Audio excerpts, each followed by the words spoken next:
My guest today is Rob Havenstein. Rob is a National Football League offensive lineman for the Los Angeles Rams. Rob, how we doing? I'm doing good, man. How are you? I'm doing well. Great season for you guys. I know you didn't really want it to end like it did up at Lambeau, but I think you guys put together one hell of a season, and my hat's off to you guys. So congratulations. I'm sure you're mentally taking some downtime, and you're going to get yourself prepped for another run next year. Yeah, no, absolutely. No, obviously you don't want the season ever to really end. You don't put so much work into it. You want to be playing the Super Bowl weekend and continuing on from there. But yeah, definitely taking some downtime. I'm sure you got. We've already talked about this a little bit. Everyone can probably hear my 2-year-old running around the back or in the background right here. But definitely take some family time. The season is so it's definitely a lot of time commitment, especially when you get to the postseason. And blessed to be able to do that. Not every people have gone whole careers without being able to make it to the postseason. But it's definitely a good break to get back and see their smiling faces in the morning instead Absolutely. of being driving to work. Hey man, listen, football's going to come and go, but your family's always going to be there. So you got to embrace it whenever you can for now, and just keep trudging forward. I can tell you that. Hey, was football always your number one, or were you a basketball guy like your brother was? Because I know you got a brother that played basketball, right? Yeah. Growing up, I didn't start playing football till my 9th grade year in high school. I was always a basketball player with my brother and sister. I'd be lying to you if I said, if I was ever really good enough to actually go play basketball somewhere. I think I got like one letter, recruitment letter, and I can't even remember who it was from. Yeah, something. I'm not sure, but it was basically with kind of my frame. It was always football, and then kind of getting up through it, and learning to love the game and learning to love what it's about and everything like that. Yeah. Football is definitely number one. Let's throw back a little bit. Let's go back to when you were being recruited. You chose Wisconsin over the likes of Penn State and some other big name FBS schools. Why Wisconsin? It was a tough choice. Probably my top 3 at the time were was Maryland, Penn State, and then Wisconsin. Just kind of doing some looking into with the the O-line tradition they have there, and Maryland at the time. There was a couple things going on with kind of didn't know who was going to be the head coach type thing, and Sure. Almost seemed like some instabilities there. And honestly, at the end of the day, it was just a little bit too close to home, and just kind of what I decided back then that I really kind of wanted to do was kind of get out and experience a little bit. And then honestly, I got family. Yeah, be quiet, okay, baby. Sorry, where was I? You were just talking about why you went up there. Mm-hmm. And so my mom and dad are originally from Michigan, so I got family ties in the Midwest, so it wasn't too far fetched that I was just kind of ended up somewhere in Wisconsin. But honestly, I took a visit up there and I walked into the weight room while the O-line was lifting, and everyone was my size, and I was looking people in the eyes, and I was like, well, okay, these are my people.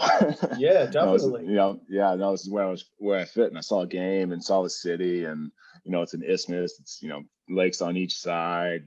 Obviously it's cold, but you go up there in the summer, it's gorgeous. All the colors and the water, and everyone's out, bopping around, having a great time at a college town. I was like, I think this would be a great place to kind of experience a new area, new culture, I guess, and kind of learn and grow from there. And then obviously it worked out for me.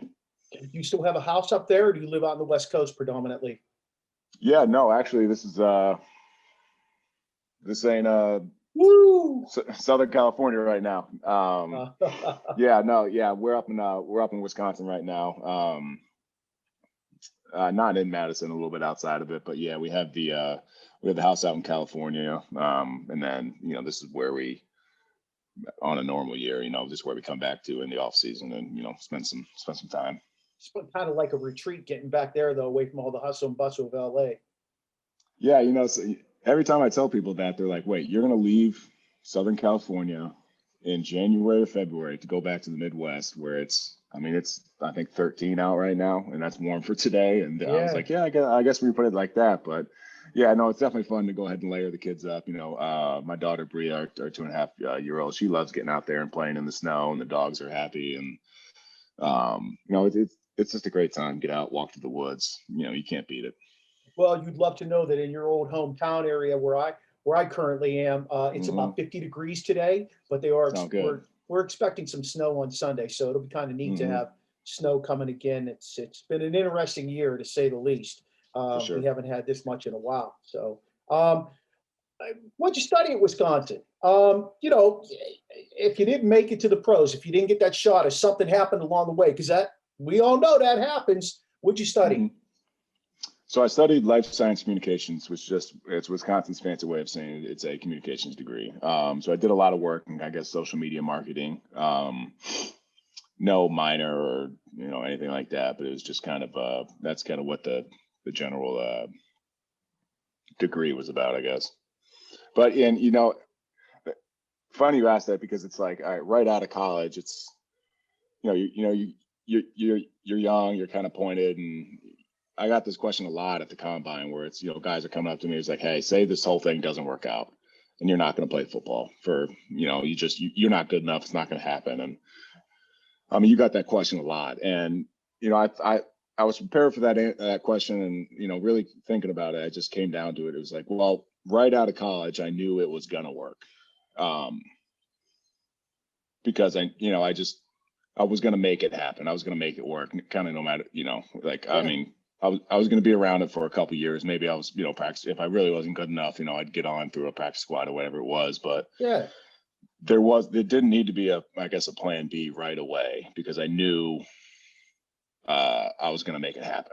And, a lot of people said that was kind of not ignorant, but they were just like, they tried to get a plan B out of me. And I was like, I don't plan A is going to work. I'm going to make it work. I'm sorry. Yeah. I don't know what to tell you. And, as I've kind of, gone on in the league, that's kind of when you start thinking about what's next in life. And so I've got not anything lined up, but just a couple ideas floating back and forth between me and my wife, and kind of what's best for the family, and, what I want to do personally, and then, what she wants to do personally. Cause, she's putting her life on hold as much as, sure. As much as me moving around the country and everything. Luckily, we've been in just the same team, just from St. Louis to LA. But, a lot of people don't have that experience where they're, bouncing back and forth, across country every couple of years. That's interesting to know. I'm always looking for a social media guy. So when you get to the end of that career, if you want to connect again, I appreciate it. Bring you on. Hey, appreciate it.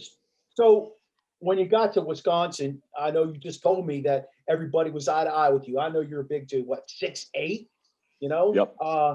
Did you expect to start, or, I mean, you ended up redshirting. I get it. Mm-hmm. But what was that experience like for you? Because I know you were always dominant through high school. I get that. I followed you. What was that like, having to take just a small step backwards, not necessarily watch it, but have to take it all in before you got to go forward? Yeah, no, I know. I was not expecting to start. I was hoping to redshirt. Obviously, having started my ninth grade year, I kind of realized I knew very little to nothing about actual offensive line play, and I kind of learned that going into some of the combine stuff, the Under Armour, the Texas All-American Combine that I went to. Some guy was looked at me, saw my size, was like, "Hey, how's your kick step?" And I looked at him like, "Oh, what the hell's a kick step?" You know what I mean? He was like, "You're pass pro," and I was like, "I don't know, we pass pro, this way," which is completely different than what you actually got to do in college and the pros. So it's like, Coach Brown, kind of realized, was Coach Brown your offensive line coach? He was, yeah, and don't get me wrong, but that's just the nature of high school football. That's not a coach thing. We didn't drop back pass. Right. We ran play action pass, waggles. I think we ran keepers. I'm trying to remember back in the day, but a couple. One step up in the left, one step up in the right. Where we're throwing a pitch or a hitch or a fade. Step drop. Yep.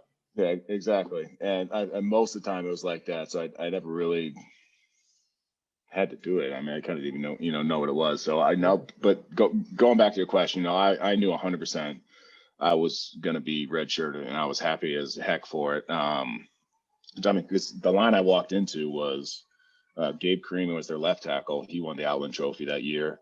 John Moffitt was a All-American left guard. Josh Oglesby was their right tackle, who was the #1 high school player, #1 offensive tackle coming out his year. Who else was playing? Travis Frederick was Travis was like kind of in and out of the lineup because he was a true freshman. And then Peter Cons, who played, he was an All-American, I think, too. Kevin Zeitler was an All-American, was playing right guard. I mean, between those 6 guys, I mean, that was the line I walked into, and I was like, I mean, I knew nothing. I mean, nothing. And if it wasn't for those guys, no, and that was the thing. I knew I wasn't going to, and I didn't want to, because I was like, I mean, I have no idea what to do. Right. My redshirt, my freshman year would have been JJ Watt's senior year, and if I actually had to, if I was on Northwestern playing him, that would have gone very bad. Not shitting on Northwestern at all. I was just picking a random Big Ten school, but yeah, no, that's kind of and dominant in high school was kind of more just size based and everything. Like I said, I didn't know much, and obviously Coach Brown did. He was an awesome offensive line coach, and really got me kind of dialed into getting to know the basics of offensive line. But it's still, high school to college is obviously a way different game, and then from college to pros, it's even different, more different there. It's a whole nother level. But you always, let me ask this question. I need this for myself to know, okay? Because I don't coach anymore, but I stay in the mix. Those skills, those fundamentals, the technique stuff, you're always working at the whole way through, whether you're in high school, whether you're in college, or whether you're in the pros. Am I correct? I mean, it gets more detail oriented the further up you go. I mean, you're teaching the basics in high school to a blank canvas, and then once you have that, you store that away, and then you get to a college where you work on still the basics, but it's a little bit more advanced, and then you get to the pros, and then you just got to really break it down to make the game as simple as possible because of how hard it is. Yeah. You start worrying, like if you're lining up against, some of the best DNs out there, and you're thinking about, it's like, I just want to block him. Like, you've already lost. Like, don't even take the set. Like, if that's your mindset of like, I just want to block him, I hope he doesn't make the play. Like you've lost. If it's like, all right, I'm gonna set, I'm gonna set square, or I'm gonna high hand, low hand a punch or something like that. That's the little techniques that kind of go through that you pick up through each year, each level of play that you take into at the end of the day on Sunday. You ever think about coaching when you're done? Yeah. I mean, I know I have. You're young, you got a ways to go, but Sure. I mean. Yeah. I mean, no, yeah, I've thought about it. I definitely couldn't do anything professional or college just because of the time commitment. I mean, having gone through, and if we're leaving at 6, to go, especially in college, to go grab some dinner and a beer, it's like, all right, we're there staying till 8, 9 o'clock to go game plan or recruit, and it's and even then, it's not like a secure job where it's like, all right, honey, I'm gonna go into coaching, and oh, by the way, we got to go move to Texas, and then 2 years later, it's like, oh yeah, pick up, we're going to Idaho. You know what I mean? Yeah, I couldn't do that. If anything, I would love to do something in high school, or something still kind of around the game where I can maybe help some kids out along the way. Sure. Hey, so who's helped you out along the way? Who's been impactful in you? Let's just say at the college level, because that was the big jump, like you said. Who, either a player or a coach, who had that big impact on you then to make that jump from your redshirt freshman year to your next year, to your freshman year? Yeah, I mean, God, I mean, honestly, so many guys. My career, doesn't happen without the guys in front of me. My first couple years, I had a really, really good offensive line coach, Coach Bostad. He really kind of beat down the fundamentals and made you a technical guy. One way or another was going to happen.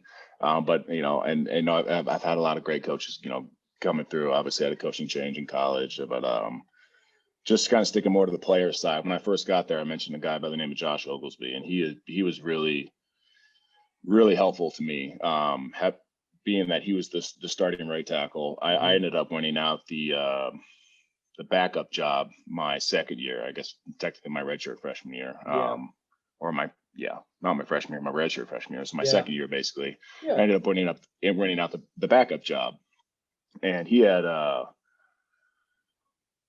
bad knees. So I took a lot of his tough reps, because, practice was, I mean, it was going. You have, Sure. 32 periods of grinding, and, to keep his knees healthy, basically, he had to, take some reps off. And that's, where I stepped into his reps, my reps. And then sometimes I was a freshman, so I did the freshman reps. But Josh was always really good about helping me out when things, like when I was just beat tired, and, kind of get into a mindset of, what to think about to actually, still play good football. Yeah. And then as I continued along, he kind of helped me out with other aspects of the game. And then when he ended up leaving, he came back I think it was my junior year, as a coaching role. So I had him back again, and just to talk, technique and really specifically stuff at the top of my set I didn't like. And he was really kind of instrumental in me kind of getting to like an understanding of how I could fix certain things, along with my coaches as well. But, just in terms of certain players, he was awesome. And he was just such a nice guy, where he was, very accepting of anyone and everyone. And, he really kind of took me under his wing and, helped me along. That doesn't surprise me that a player would be the most instrumental person in your development, because as a teacher, and I told you that earlier, as a teacher, I always tell my students, when you work together, you're helping each other learn better than I could ever possibly teach you, because you're speaking the same language. You know what you're going through right now, as opposed to where I'm at with all the knowledge, and I'm trying to apply it to you. So that's pretty awesome that he was able to embrace and give you that knowledge to get you basically where you are today. I mean, my hat's off to that dude for even, because not every guy's like that, right? I mean, No. not every guy's like that. It's a dog eat dog world out there, and not every guy has that mentality. Mm-hmm. So go through everything. You make, you become you just have a good run at it, and you get to the combine. Let's go there. What was the combine like? Because I don't think a lot of people understand what the combine's like, and it's different for a lineman than what it is a back, what it is a quarterback. Can you talk about that a little bit? Yeah, no. I mean, if you talk to a lot of guys, you can honestly say that like the combine was just one of the worst football experiences that you've ever had. Like a lot of people will say that, and obviously it's got to be done, and it's made that way to stress you and to do things that are weird, and kind of see how you react during certain lines of questioning. See how you react when you've slept for 3 hours and you've, getting poked and prodded, and you're laid on a table in just your underwear, and people are, I got one guy grabbing a shoulder and two guys on the knees, and one guy, jabbing at your kidney to make sure it still works. And it's just weird stuff. But it's what you see on the combine, the field stuff, that's like, light at the end of the tunnel thing. Basically, as soon as the players get there, you're like, all right, obviously the skill guys really got to, they actually got to run fast, because that helps. But obviously you have a pro day to make up for it. And I just want to say now, like, probably statistically, I probably had the worst overall combine, like in combine history for an offensive lineman. If you actually like look it up, I mean, it was bad. I ran not the slowest 40 in the world, but I definitely wasn't, blazing or anything. All the shuttles and whatever, I didn't do great. Bench press was bad. I ended up with like 16 reps or something like that. I ended up getting 20 at my pro day, but it was just one of those things where it's like, all right, I had a, not a good combine, and still ended up, getting drafted up basically based off my film or whatever it is. And then what a lot of people don't see are the interview parts, whether it's the I can't remember what they're called, the signed interviews or scheduled interviews or unscheduled interviews, where it's like, you're just out of college and you're like trying to make a good impression. And like I said, it's all meant to stress you, but they had this big room where it's just full of scouts and line coaches and tight end coaches and everyone. And as soon as you walk in there, pretty much everyone who needs to know who you are knows who you are. So you walk in there and some guy from a team comes up and grabs you, goes, "Hey, Rob, you got to talk to our O-line coach right now." You're like, "All right, cool, I'm there." And then as you're walking to the table, like through everyone, someone else will grab your arm, stop you, and be like, "Hey, Rob, we need to talk to this guy here right now." And I'm like, "Well, I just told this guy to go talk to him." He's like, "What, you don't want to play for us? Like what's the deal? You don't like us? You don't like coach?" He's like, what, like F me, right? And like walks away, and you're just like, I mean, I told him, like, what do you want me to do? And so it's it's stuff like that where you just really got to kind of, it's definitely a different experience. And, like I said, I get why they do it, but it's just at the end of the day, not fun at all. Was there anybody that like did that experience going in that room? Was there anybody like you walked away from thinking, oh shit, they're going to draft me? I think they're going to draft me. Oh God, no. I had no idea. I mean, I honestly, for me to fall in the second round was a miracle. I was barely watching the draft as is. Everything I heard was at best third, maybe more likely 4 or 5. So I'm like, all right. And so we're watching the first round, and I had the phones out, not even really paying attention. Just like, all right, cool, he got drafted. I know him, trained with him. It's like, this is cool. Then we get to the second round. I'm like, all right, like I don't know what I'm doing here. It's really sitting here like staring at it. We were sitting around the table, and I was playing euchre, card game with my family. Just phone's next to me, just not watching, just playing cards. And all of a sudden the phone rang. It was just kind of like one of those, like, oh, like, hold on, like, because I had a buddy go the year before me. He was my not draft class, my freshman class in college. He didn't redshirt, went before. He said the Red Cross had called him during the draft at like the third round, getting picked up in the 7th. And he was just like, got a phone call from, some area code. And he was like, hello. And it's like, hey, do you have time for the Red Cross? And he was just like, can I curse on you or no? Can I? Yeah, go ahead. I can go. Okay, yeah. Well, he's basically like, don't fucking call me ever, like right now. Like, what the hell are you doing? And it was just kind of going nuts. And it was just like one of those things. And he ended up didn't get picked till the 7th round. He was like, dude, what a buzzkill that was. And I was just kind of dreading that. And so when I got that call, I was like, I'm not supposed to be picked up now. But luckily did. What they like about you? From talking to a couple of the coaches there, I mean, it's just a big thing was there was a run at offensive tackles late in the first and then early in the second, where sorry, is that super loud? No, it's good, man. Okay, it's good. cool. I'm surprised you can't hear our puppy. No, not at all. But yeah, so basically there's a run at offensive tackles, and it was kind of getting down to, I guess, some of the tiers, some of the guys were saying, where I was kind of up there. And then I guess they just I wasn't like, they said it wasn't a flashy tape. Obviously, Combine didn't wow anyone, but when you turn the tape on, I just kind of blocked people. Just you kind of got the job done. And there were flashes of, hey, this looks pretty good, and there were some sloppy reps, but at the end of the day, it was kind of just, he kind of just gets the job done type thing. And it was like, I mean, if you're going to be sold on one thing, if that's what's going to be attached to you, I guess, doing your job is, a good thing. What's been most impressive in our conversation so far is the fact that you came out of high school and you said, I'm going to make it. I'm going to get this done. This is going to happen.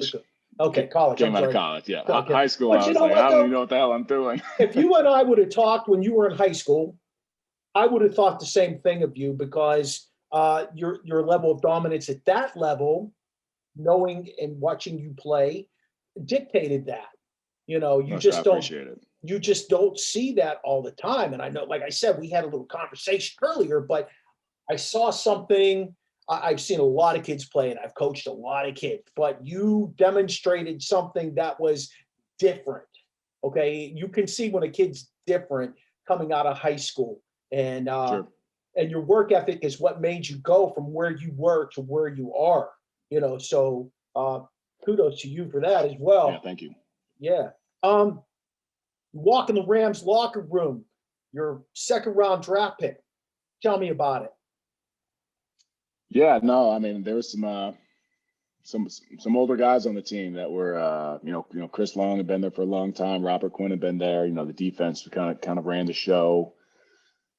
James Laurinaitis was a, Pro Bowler, a long time there. William Hayes was a big time defensive end. A lot of guys were there and, established, I would say. And so when I'm a second round pick right after, the first, pick before me was Todd Gurley, one of the best running backs in the draft. It was, just, kind of like, who's this bumpkin? You know what I mean? Like, he's just a big kid from Wisconsin. And, I was just, trying to, honestly, I was just trying to keep my mouth shut. And kind of from day one, I was kind of slotted as the starter, at least taking once reps and, trying not to drown, trying to get the playbook down as fast as I could, as much as I could, was, as much detail as I could, because I knew that was, coming out of the combine training and everything like that. That was kind of what a lot of people said was kind of make or break for some guys. If some guys couldn't pick up the playbook, then coaches kind of just wrote him off like, all right, he's just, whether he doesn't care or he can't figure it out, it doesn't matter. He's just not doing it. So that was one thing I really kind of stepped on the gas with. And I was lucky enough to have, we drafted 4 offensive linemen, 5 if you count the supplemental draft the next year. Like to draft that many linemen, that's unreal. So I had a good good bunch of guys with me. So it's not like I was the only offensive lineman kind of there. But definitely kind of shut my mouth, put my head down, and kind of went to work and try to make some plays. But your offensive line has been pretty dominant. I'm going to go back to that. I want to talk about Andrew Whitworth and how you guys, what your relationship was like. But what was your Wonderlic? Oh God, I'm curious, man. I'm curious. Honestly, I don't know. I don't think I ever asked the question to know. It was just, honestly, I got done with the combine. I was like, all right, I'm never going to have to run a 40 again. Obviously, some teams do it here, but it's just like I was just like, it is what it is. Doesn't matter what happened. I'm gonna do my best the pro day. I'll get my scores down and move on from there. But I couldn't tell you what I had in the Wonder. I'm sure I could look it up here. But I bet you had a pretty decent one if they saw you with that. They went after you in that second round though, because it determined some good knowledge that you have, some good working knowledge at least. Yeah, sure. And I think a lot of that, if it wasn't the Wonderlic, a lot of the during the whether it's the Senior Bowl week or the Combine week, some of the scouts will grab you or like I was talking about those scheduled meetings. I think that's what they're called, where it's they'll put you on the grease board, or if it's like they'll put you on the grease board and be like, all right, this is teach you a protection, and be like, all right. Then they'll race it and be like, all right, what's this defense? Who's the mic? You're like, blah blah blah, and you're like, all right, he walks up on the line. What do you do? What's the call? And a lot of that happened with the after combine pre-draft visits where they came to the school. One of the line coaches came in and we were talking the day before we were going to get started. He was like, hey, we're going to get up. I'll meet you there at 8. It was really cool. And he was like, we'll have about a 3-hour meeting in the film, and then we'll get on the field. And I had done a couple to that point. And they were like 15 minutes in the film room, and I was like, 3 hours? Like we ain't gonna do no 3 hours. Like it just spent 15 30 minutes. We were there for 3 hours. That was that was insane. He put in basically the whole playbook and then gave you a test that big at the end of it. And I was like, oh, okay, I'm just learning your plays right now. But all right, let's do this. How'd you score?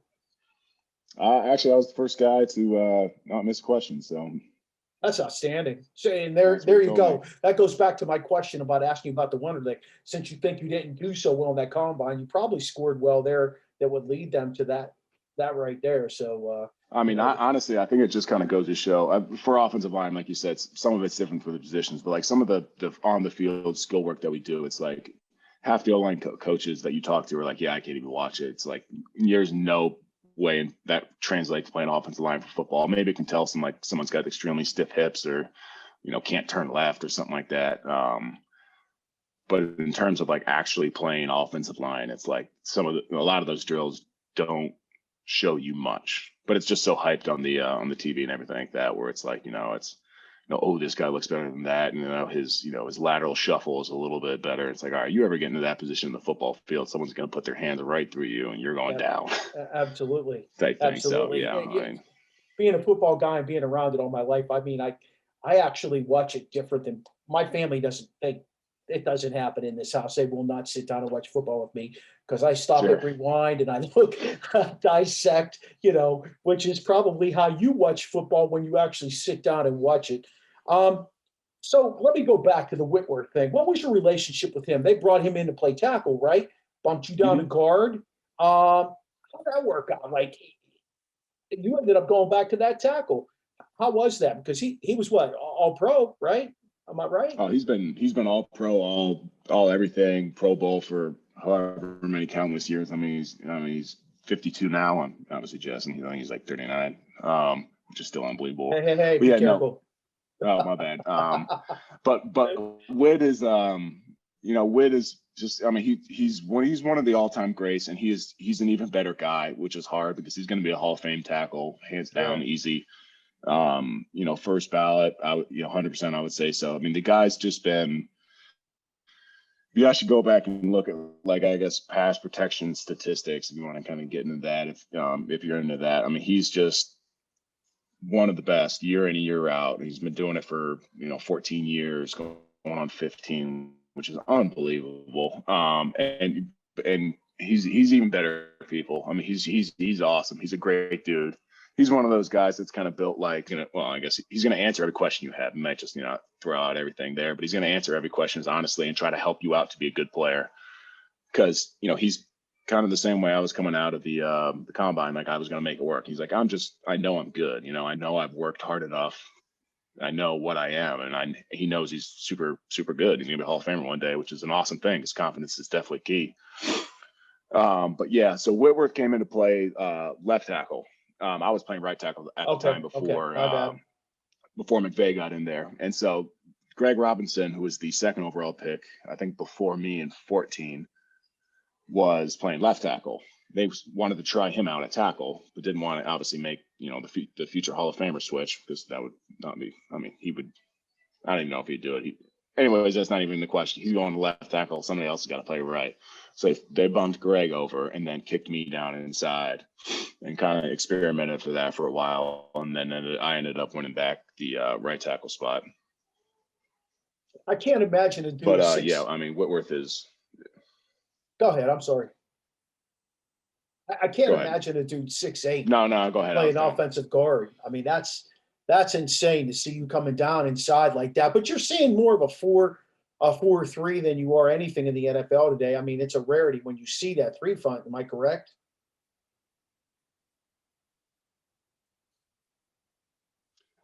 Sort of. There's probably a true 4-3 is probably more hard to come by. They're playing like an on the ball three down front. So if you want to call it 4 down with a Will walked on or Sam walked on, whatever it need be. It's, I guess for an ID wise, we call it a 3 down front with a Will and a Sam on the ball, and then Mike and Jack off the ball. But if you wanted to, just the two guys on the edge are basically defensive ends, and that's how we take it. But in terms of true identification, most guys are playing a 3 down front. But you don't see the true head up nose, head up on the tackle and then two ends. You don't see that much anymore. Kind of the old, steel curtain, everything like that. Yeah, absolutely. Interesting. We should talk about that because it's hard for those guys to leave that. Like, it's hard for a guy to leave Pittsburgh now and get that outside linebacker look like a Bud Dupree who's going to, he wants paid. I get it. Okay, Bud, you had a couple good years. TJ Watt's on the other side. Is he going to get paid, though, based on the position he had been playing? And can he play that position, go into a 4, the 3 front with the walk up? So that's going to be kind of neat to see. Let's move on a little bit. You've had some changes. On the Rams. You moved on from Jared Goff, which I thought was really interesting. And wow, you guys gave up a couple of number ones, a 3 and a 3, I think. And you brought in Matthew Stafford, 33-year-old Matthew Stafford, who has had spectacular numbers in Detroit. But I mean, it's Detroit. Let's not, it's Detroit, and we'll leave it at that. What do you think's going to happen there? How's this going to play out for you guys? You probably haven't even had a chance to meet up with Stafford yet or have a conversation with him, right? I had a 2-second conversation, just kind of, hi, how you doing? Let's get to work type thing. But Obviously it was what everyone's been talking about is a blockbuster trade. It was, it was one of those things that, obviously is way above my pay grade. I'm just, as soon as one of those happens, you're kind of, just petitioning your own, your own little sign being like, hey, I still want to be here, or, and, but yeah, it was to trade two original number ones. That was the first time that's ever happened, right? Yeah. Yeah. Especially for a guy that age, though. Yeah. I mean, it was great. that's scary Yeah, for me, for for you sure. I mean, for guys. sure. Obviously, yeah, it was, obviously, like you said, like Matt's had a whole bunch of, unbelievable, career numbers and everything like that. And, honestly, I'm real excited to, get back to work, with, I thought I had a pretty good year coming off last year. And it's something I just personally want to build on. So, whether I was protecting for Jared or, Matthew here coming up, obviously if I'm doing that, that means I've won my job. So that's it's a step in the right milestone for my career. He's a tough son of a bitch, man. He plays through some serious injury. He reminds me a lot, and I don't know. I mean, you probably remember Brett Favre. He reminds me a Yeah, lot of of course. Favre in the fact that he's just a tough guy and he's a gunslinger. And I think he fits your system pretty well. The whole draft pick thing, man. You guys have given up the last four number one uh, with Ramsey and Stafford. So you know, we'll see what happens. I'm rooting for you. I'm rooting for you that, you I go out and you appreciate it. find the right guys. It doesn't matter if they're number ones. How many number ones fell in the league? You take a look at that. And, Exactly. No, I mean, it is what it is. So mhm. let's go back to your defense. All right, you were talking about your defense when you came in. And by the way, how was your relationship with Laurinaitis? Because I know he's a Penn State guy. He's probably, hey man, why didn't you pick Penn State to go play at? Did you have did you Ooh, have that conversation at that's all? that's sacrilegious right there. That's an Ohio State man right there. Yeah, yeah. Um, Yeah, so yeah. your defense Laurinaitis now. was an Ohio. Go ahead. I'm sorry. Laurinaitis, Laurinaitis was an Ohio State guy, so you definitely heard about it a lot. But My bad. Yeah. yeah, no, but he was a 10+ year man by the time I got in there, and he was an awesome guy. I was, like I said, I kept my mouth shut, so nobody was ever bad to me or anything like that. But I was kind of just usually moused around the facility for a while, and then got my work in and got done. So I guess didn't have a ton of super close relationships, being that the team changed 2 years after that. Yeah. I was thinking Big Ten is where I was with it. Your Yep, defense, though, absolutely. No, now, I'm with you. Aaron Donald, Jalen Ramsey. I mean, we talk about iron sharpening iron.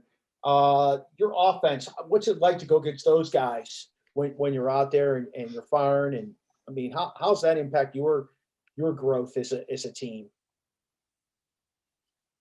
Yeah, no, for sure. I mean, Aaron's the I'm personally I'm always gonna root for him being the best player in the NFL. I mean, he's just offense, defense. He's the best. He's so good. And there's just so many things he can do at the defensive tackle position to ruin everything, to just not allow you to really run plays, unless that's kind of unprecedented. That's not kind of that's unprecedented for especially a defensive tackle position.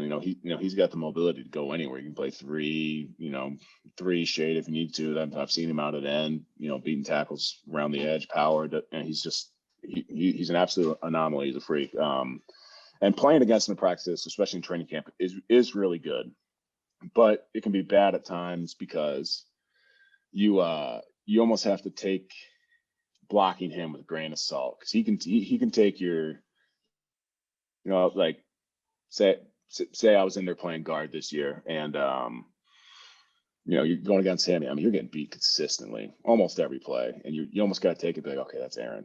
And then, obviously the competitor in you has to be like, I don't give a shit who it is. It's, I'm going to I'm going to get the job done. Sure. And do what I need to do. But it's like, you do have to be like, all right, if you basically judge reps against Aaron. If you go make like a good first contact, and you're like, oh, I got a shot on him. You're like, hey, like most people can't do that. Like, that's awesome. And then you actually, get him blocked one time, and then you're almost, worried about what's going to happen next rep, because he's either going to blow you up or, kind of take you up and slam you on your head or something like that. But, he's with as talented he is, he's just the ultimate competitor, ultimate hardworking guy. So he's the whole package of what you want. And he's a great teammate. He's an awesome guy, but he wants to win. And, I think Jalen's the same way. I mean, he's just wired where he wants to win. He wants to be successful.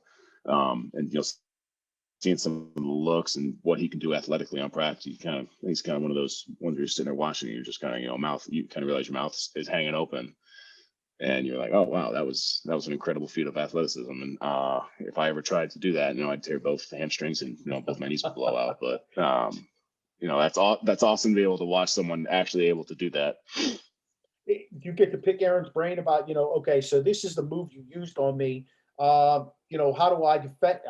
How do I approach that if I see this coming from somebody else? Do you ever do that type of one-on-one with him? Yeah, I'll ask him in kind of short spurts because, like I said, you almost got to take him with a grain of salt because it's like, hey, most of his moves kind of work on everyone. I mean, it's like, he just does it at such a high level but it's like if he plays it a little bit differently, or you're trying to influence him in a certain way and you don't get that response, you can come up to him after and be like, hey, did you see me lean in there? And he's like, yeah, you were light in your stance. And you're like, okay, I can fix that. And that's kind of what I've gotten from him. And, and don't get me wrong, it's not like he's not open to go and answer those questions. It's just, like I said, if you walk up to him and you're just like, how do I block you? And he's just like, you can't. And you're like, oh, okay. That makes sense. So it's like, you kind of get out there and you try to get little tips and little things, then you break it down to your technique. And then if something else happens from what you're expecting from him, then you can ask him, be like, hey, why'd you do that? Why'd you spin here? Why'd you jump the count? I mean, he could be like, oh, it was a situation, play clock was running down, or, I spun here because I saw your center go away, and, you've been leaning on that outside hand punch, to basically save you. And it's like, all right, I'm going to spin inside or something like that. You kind of pick up little tricks and tips like that. But, he's the best player. He's awesome. Quick thinker. It's amazing how quick he thinks, and you could see it from being a football person, just watching him play, just watching him play through guys. Yeah.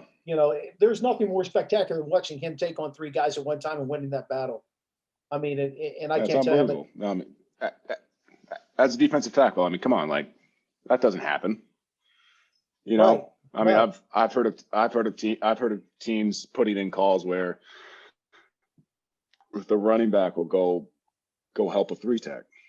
Yeah. Chip a three tech if he gets beat. It was like, come on, that doesn't happen. It does because it's Aaron Donald. And like I said, if you don't, you're not going to be able to run offensive plays most of the time.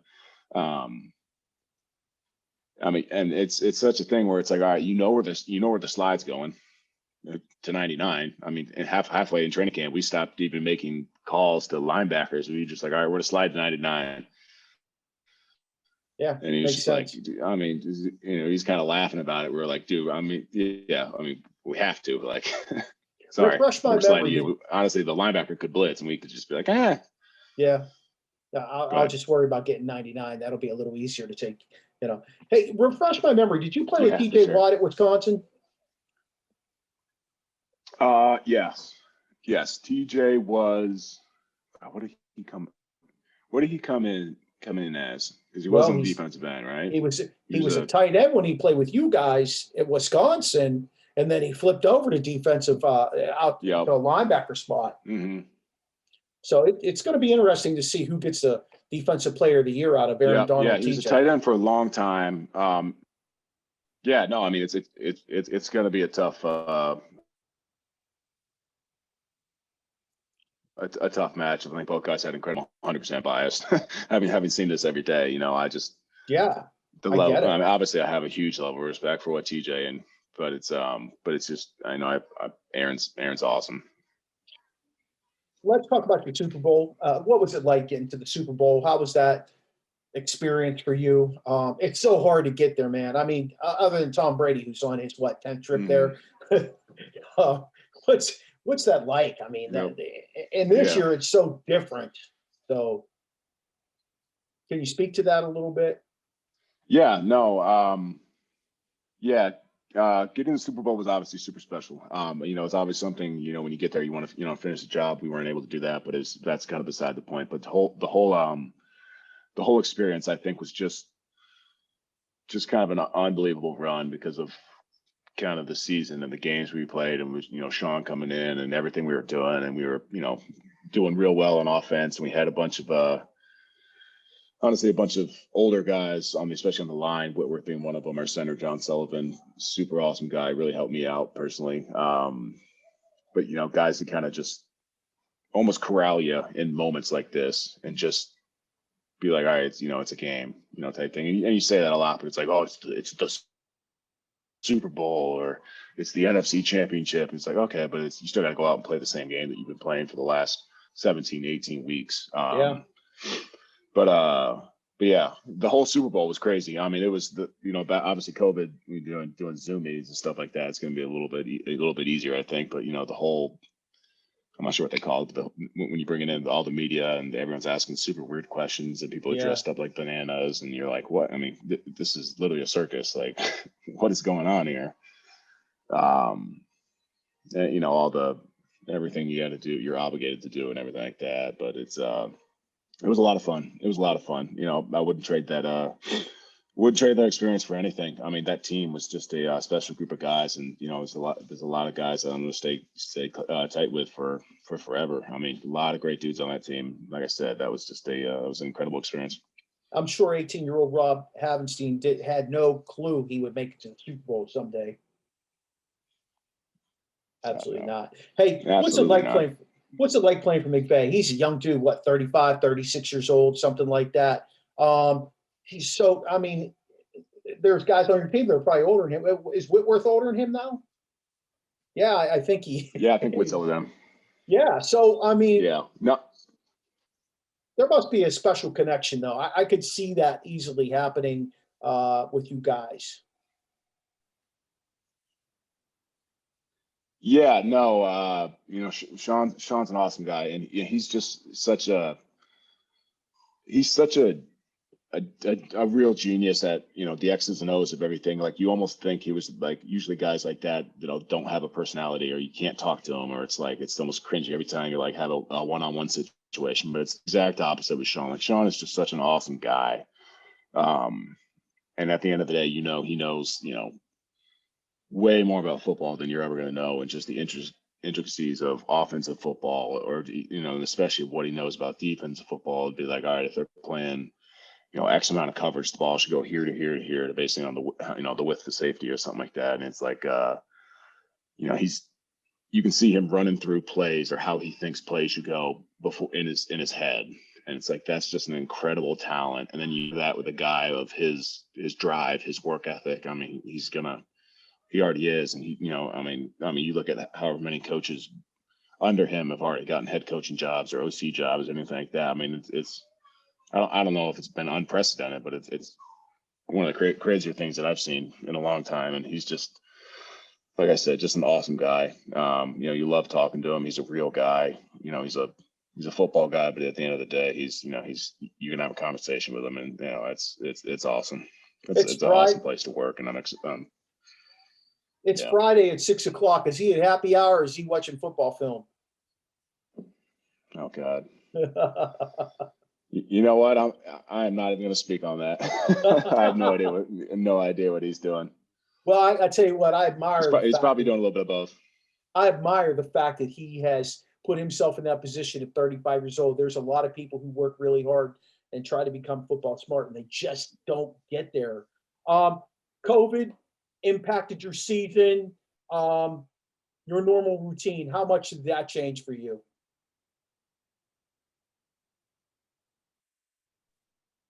I mean, in terms of the actual football, it was obviously some little things going in and out. Like, you had to get tested every day. You couldn't go out and do anything really.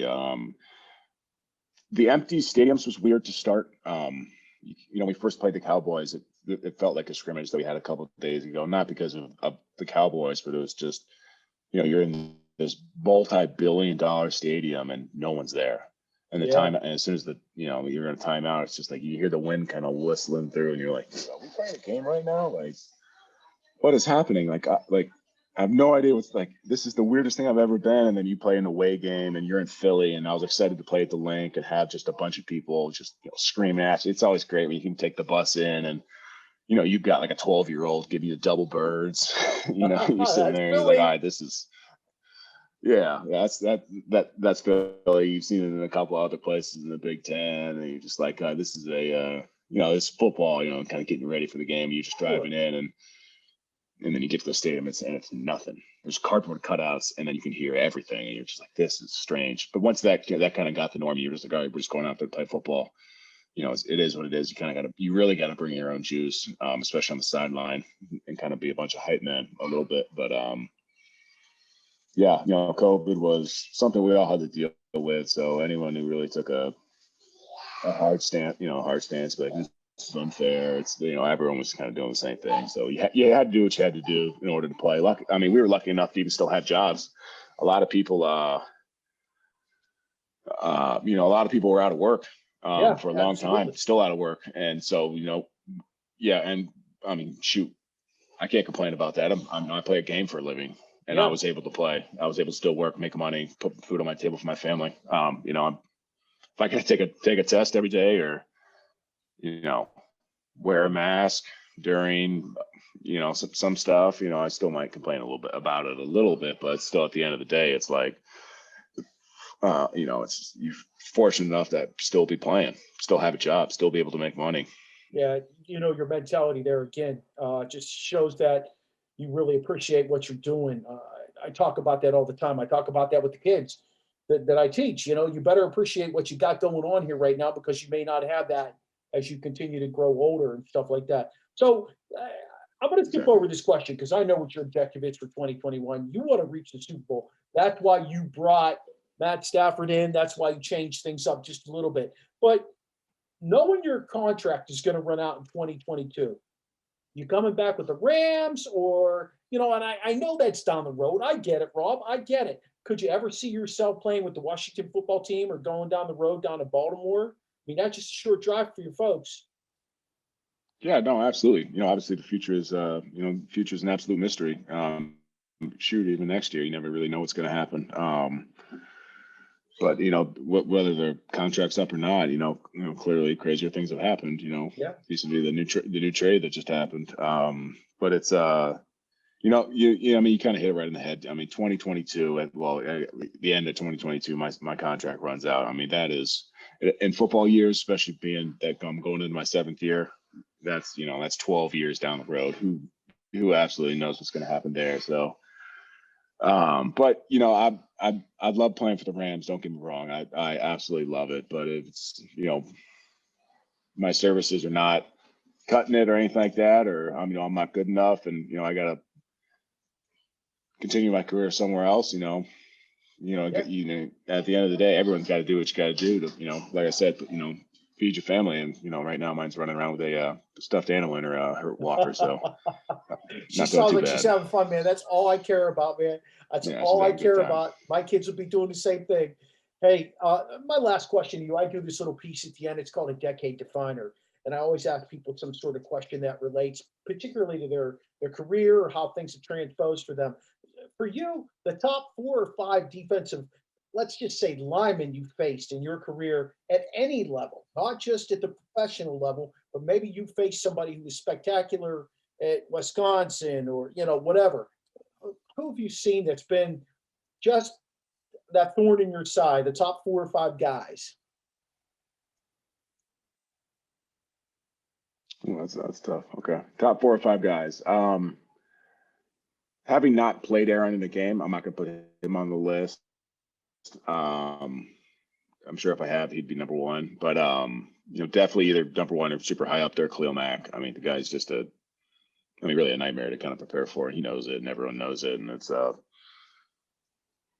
I mean, he's just he's really good at football. I mean, it's just nothing more to be said, and it's going to be a long day. Anytime anytime the Bears are on the schedule. Honestly, I would say, I guess for the way I was playing, which wasn't great.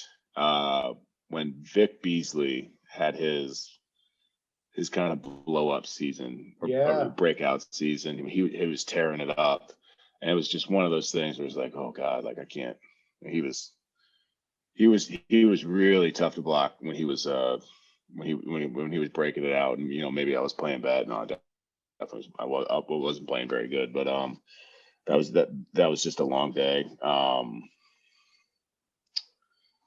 or 5. Another guy who's an absolute freak is Daniel Hunter from the Vikings. Oh yeah, just a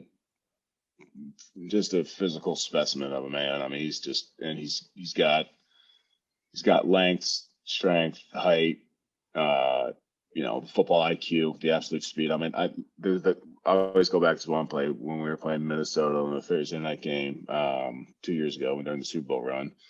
I guess 3 years ago now.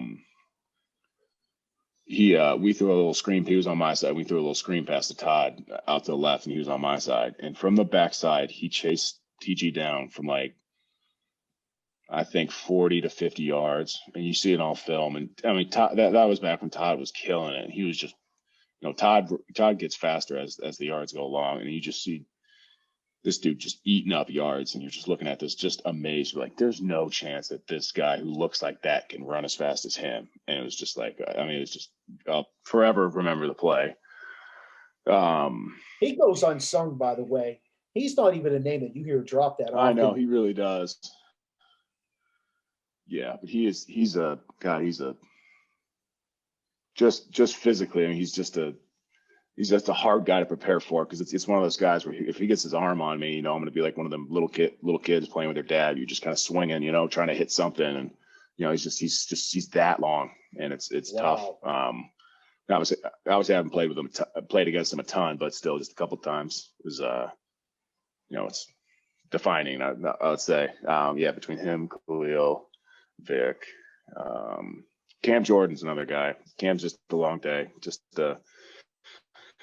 he seems to be getting better as he ages, as the years go along. Kind of gets a little bit more, a little bit more craftier every year, and he's just such a strong guy with twitch and violence to his game, where it's just you know what you're getting, but you just know, like I said, it's just going to be a hard fought, hand in the dirt type of day.